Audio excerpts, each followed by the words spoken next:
Il s'agit aujourd'hui d'étudier la fonction f définie par f de x égale x moins 1 plus x carré plus 2 facteur d'exponentielle de moins x. X étant un réel quelconque. Donc vous voyez la courbe représentative ici est en vert. Donc il va falloir justifier les variations de cette fonction. Il y a ici un minimum qu'il va falloir déterminer. Et ici il y a un comportement asymptotique très particulier. On dirait que la droite d'équation y égale x moins 1 est asymptote. Donc ça, c'est une première partie. Et la deuxième partie consistera à calculer l'aire du domaine situé entre la courbe ici, l'asymptote, et les droites d'équation x égale 0, ici x égale a. Donc ici, je peux déplacer le curseur. Et donc, vous voyez, ici, il s'agit de déterminer l'aire en unité d'aire de ce domaine. Alors là, je ne l'ai pas assuré, mais on pourrait lui assurer.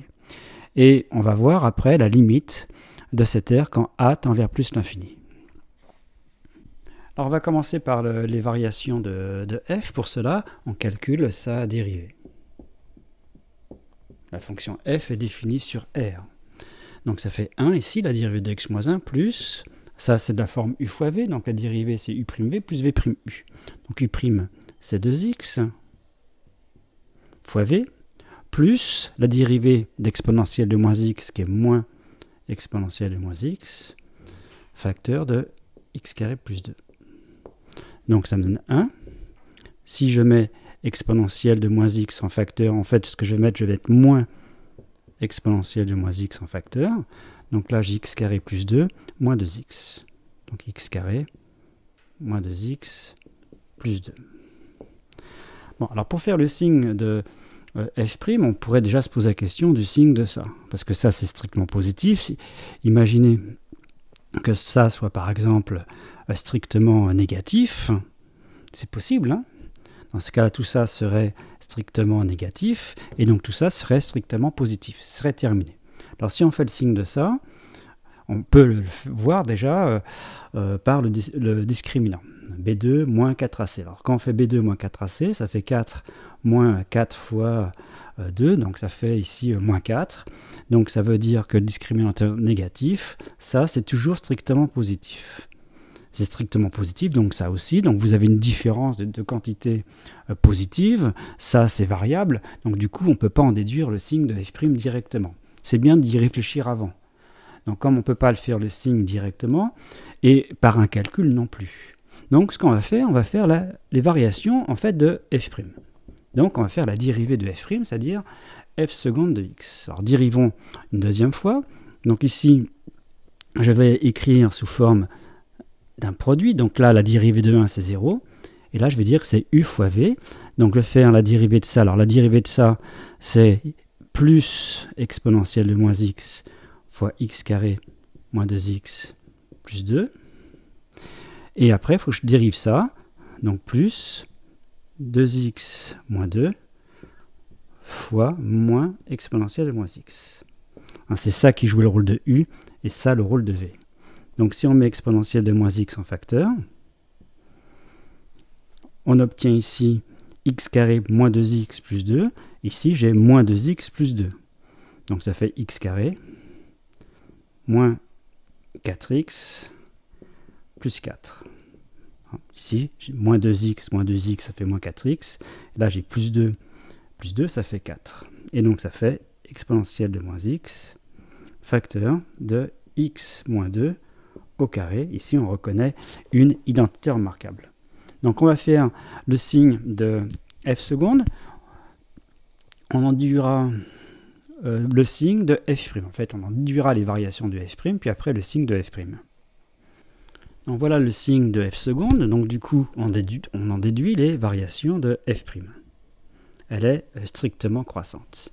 Alors pour obtenir le signe de f', il faut que j'utilise le théorème des valeurs intermédiaires pour placer un 0. Sauf s'il y en avait un évident ici, si j'avais une valeur de x qui annule f' de x de façon évidente. Ce qui n'est pas le cas. Donc pour utiliser le théorème des valeurs intermédiaires, j'ai besoin de calculer la limite ici, et la limite ici, en moins l'infini. Alors on va commencer par la limite en plus l'infini, et après on fera la limite en moins l'infini. Alors pour la limite en plus l'infini, j'ai réécrit f' comme ça. En fait, j'ai écrit qu'exponentielle de moins x c'est 1 sur exponentielle de x et j'ai développé. Donc on obtient ça. Alors pourquoi c'est terminé? Parce qu'ici, on sait que quand x tire plus l'infini, exponentielle de x aussi. Donc ça, déjà, ça tend vers 0. Et on sait qu'on a vu dans une vidéo ce qu'on appelle croissance comparée. Exponentielle de x sur x puissance n, ça tend vers plus l'infini. Donc l'inverse, x puissance n sur exponentielle de x, en plus l'infini, ça tend vers 0. Donc ça tend vers 0, ça tend vers 0, ça tend vers 0. Donc du coup, f' en plus l'infini, ça tend vers 1. Ça, c'est donc la première limite. Alors maintenant, en moins l'infini, en moins l'infini, je vais prendre l'écriture initiale de f', je ne change pas son écriture. Pourquoi? Parce que x carré moins 2x plus 2, en moins l'infini, ça se comporte comme x carré. Donc la limite, c'est plus l'infini. Donc en moins l'infini, ça tend vers plus l'infini. Moins x, ça tend vers plus l'infini. Donc exponentielle de moins x tend vers plus l'infini. Plus l'infini fois plus l'infini, ça fait plus l'infini. J'ai un moins devant, donc ça fait ici moins l'infini. Donc on obtient un tableau de variation ici complet de la fonction f'. F' est strictement croissante sur R. Elle est continue. Et elle prend ses valeurs dans l'intervalle moins l'infini 1. 0 étant dans cet intervalle, d'après le théorème des valeurs intermédiaires, on sait qu'il y a un et un seul réel que je vais appeler alpha. Je ne sais pas si c'est... Alors je vais enlever ici le signe de f seconde. Je sais qu'il y a un réel alpha tel que f' de alpha vaut 0. Alors, on verra une valeur approchée de alpha après. Donc on en déduit le signe de f' que je mets ici. Elle est négative et positive. Et du coup, on en déduit les variations de f, c'est ce qu'on voulait. Elle est donc la fonction f décroissante, ici croissante. Donc ça justifie bien qu'il y ait ici un minimum pour la fonction f en une certaine valeur de alpha. Bon, et je vous rappelle que le alpha était trouvé comme étant f' de alpha qui vaut 0.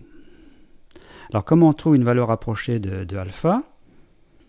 Alors pour avoir une valeur approchée de alpha avec la calculatrice par exemple, je refais le tableau de variation de la fonction f' et ici on va procéder par tâtonnement.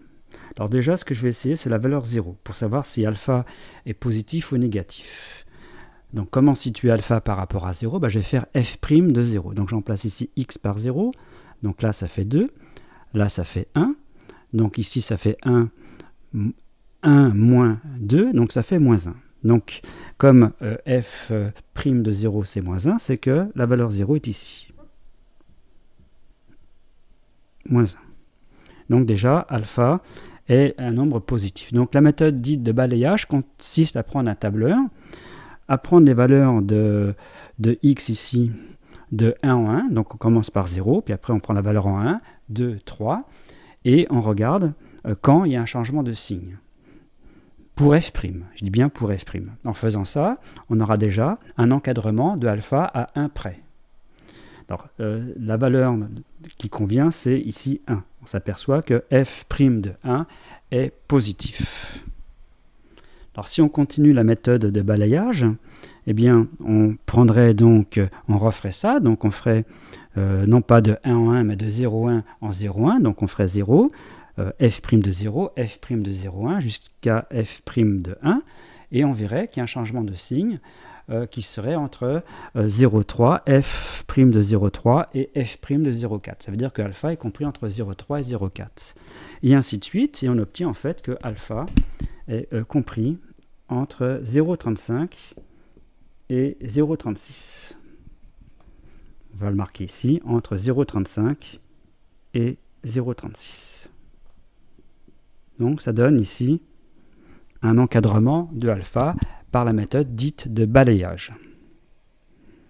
Maintenant, comment obtenir un encadrement de f de alpha? Alors là, vous voyez, c'est un problème, parce qu'on a dit entre 0,35 et 0,36. Si je prends f de 0,35, eh bien c'est supérieur à f de alpha, et f de 0,36 c'est également supérieur à f de alpha. Donc en fait, quelle est la valeur approchée qu'il faudrait prendre? C'est celle qui est la plus proche, ici en fait, la plus petite, entre f de 0,35 et f de 0,36. Toutes les deux étant supérieures à f de alpha. Donc on ne peut pas, comme ça, obtenir un encadrement de f de alpha à partir d'un encadrement de alpha. Donc il y aurait un autre exercice qui consisterait à exprimer f de alpha à l'aide d'une autre fonction qui, elle, serait monotone. Donc, et ça permettrait donc d'obtenir un encadrement de f de alpha. C'est-à-dire qu'on dirait que f de alpha, c'est g de alpha, et une autre expression, donc une autre formule en fait, qui définit alpha, et ça permettrait d'obtenir un encadrement de alpha. Mais ce n'est pas ce que je fais ici. On obtient comme valeur approchée 0,84 à peu près pour f de alpha. Alors maintenant, le comportement asymptotique de la fonction en plus l'infini. On avait conjecturé que la droite d'équation y égale x moins 1 est asymptote à la courbe en plus l'infini. Donc il faut faire la différence f de x moins x moins 1. Alors cette différence, elle donne deux renseignements. Premièrement, le fait que c'est effectivement une asymptote, et on obtient également les positions relatives entre la courbe et son asymptote. Donc ici la différence c'est ça. Et quand on fait la limite en plus l'infini, la limite en plus l'infini c'est exactement comme tout à l'heure, il suffit d'écrire x carré sur exponentielle de x plus 2 sur exponentielle de x, et bien ça tend vers 0 quand x tend vers plus l'infini. Ça c'est croissance comparée. Et là, ce n'est pas une croissance comparée, en plus l'infini, exponentielle de x tend vers plus l'infini, donc c'est 2 sur l'infini, ça fait 0. Donc dire que ça tend vers 0, ça veut dire que eh bien, la droite d'équation y égale x moins 1 est asymptote à la courbe en plus l'infini. Et en plus, la différence, elle est positive. Ça, c'est une quantité qui est positive, donc ça veut dire que la courbe, elle est située au-dessus son asymptote. Donc si on fait un dessin très rapidement, on avait trouvé ici alpha, donc si on met 1 ici, il y avait alpha, c'était 0,35. Si on met 1 ici, on avait trouvé f de alpha, c'est 0,85 à peu près. On avait dit que f de 0, c'était 1. Donc ici, il y a la droite d'équation. Ici, y égale x moins 1. Donc la droite d'équation y égale x moins 1, on va faire ça très rapidement. C'est à peu près cette droite-là. Ici, je trace la tangente ici. Et là, on a ce comportement de la courbe. Alors évidemment, ce n'est pas très précis. Et là, il y a quelque chose. Alors, on n'a pas étudié le comportement ici de ce côté-là, mais on a ça. Bon. Donc voilà, la courbe ici. Et c'est justifié. Alors, on continue. Je vais effacer ça, je vais faire quelque chose de plus propre. Alors maintenant, je considère ici un réel A strictement positif. Et je veux obtenir l'aire du domaine ici assuré. Alors le domaine ici assuré, c'est le domaine situé entre la courbe, ici, la droite d'équation y égale x moins 1, c'est-à-dire l'asymptote, et les droites d'équation x égale 0 et x égale a. Donc vous voyez, c'est ce qui est ici en rouge. Et on veut l'aire exprimée en unité d'aire. Donc on sait que quand vous avez comme ça une courbe au-dessus de l'autre, l'aire située entre les deux, c'est l'intégrale de la différence. Donc en fait, ce qu'on veut, donc l'aire, je vais le marquer ici, en unité d'aire, c'est l'intégrale de 0 à a de la différence, c'est-à-dire de x carré plus 2 exponentielle de moins x dx. Et on veut donc calculer cette intégrale. Et on aura donc l'aire ici, assuré en rouge. Puis après, on fera a qui tend vers plus l'infini pour voir ici ce qu'on appelle une intégrale indéfinie. Alors pour calculer cette intégrale, j'ai besoin donc d'une primitive de cette fonction. Donc pour trouver une primitive, c'est toujours un problème quand il y a des produits avec mélange de polynômes, d'exponentiels, de log, etc. C'est toujours un problème pour trouver des primitives. La question de calcul des primitives, c'est une question qui est difficile. Donc on va intégrer par partie, c'est un procédé. On va, disons, simplifier celle-là. Donc, si on fait u'V, bah, c'est celle-là qui va jouer le rôle de V. Donc, on va mettre U', c'est exponentielle de moins x. Et V, c'est... Eh bien, V, ça va être x carré plus 2. Alors, si on fait ça, on calcule U. Donc, une primitive d'exponentielle de moins x, c'est moins exponentielle de moins x. Et on calcule V', c'est 2x. Donc, l'intégration par partie dit que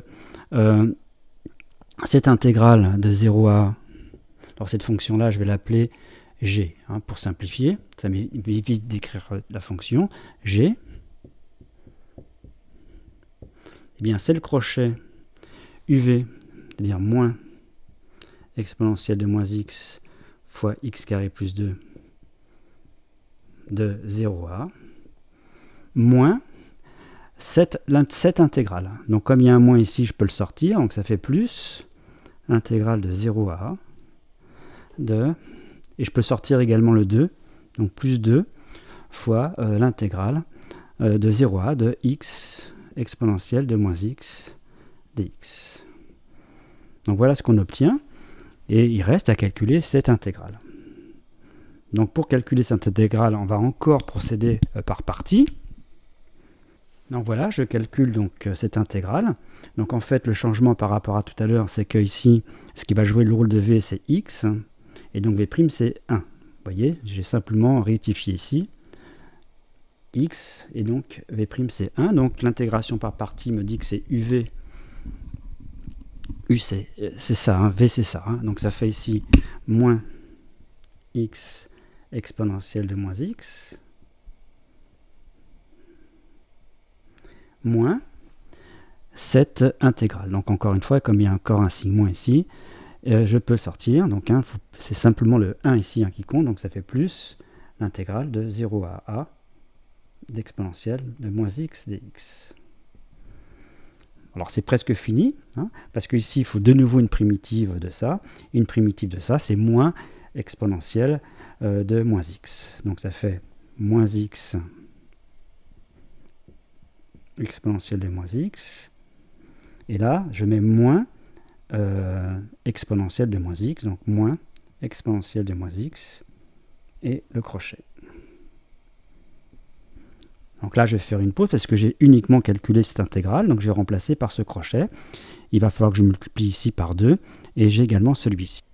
Alors, ce que je fais ici, c'est donc réécrire le crochet ici. Vous voyez ce crochet-là, je l'écris ici.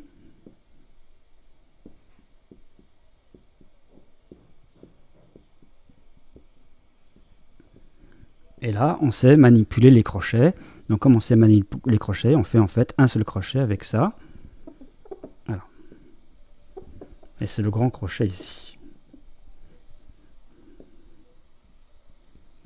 Alors, je vais faire un peu de ménage, puis on va faire donc le calcul ici. Alors, je vais mettre donc ici exponentielle de moins x en facteur. Alors, qu'est-ce que j'ai si je mets exponentielle de moins x en facteur? J'ai moins x carré moins 2 ici. Et là, j'ai également le moins 2x ici. Et là, j'ai moins 2. Donc ça me donne exponentielle de moins x. Là, je simplifie. Moins x carré, moins 2x, moins 4.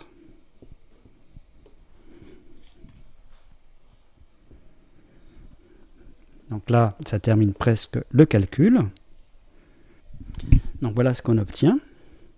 Alors remarquez du coup, comme on n'a qu'un seul crochet, c'est que ce qu'il y a dans le crochet ici, c'est une primitive de g, c'est-à-dire une primitive de x exponentielle de moins x fois x carré plus 2.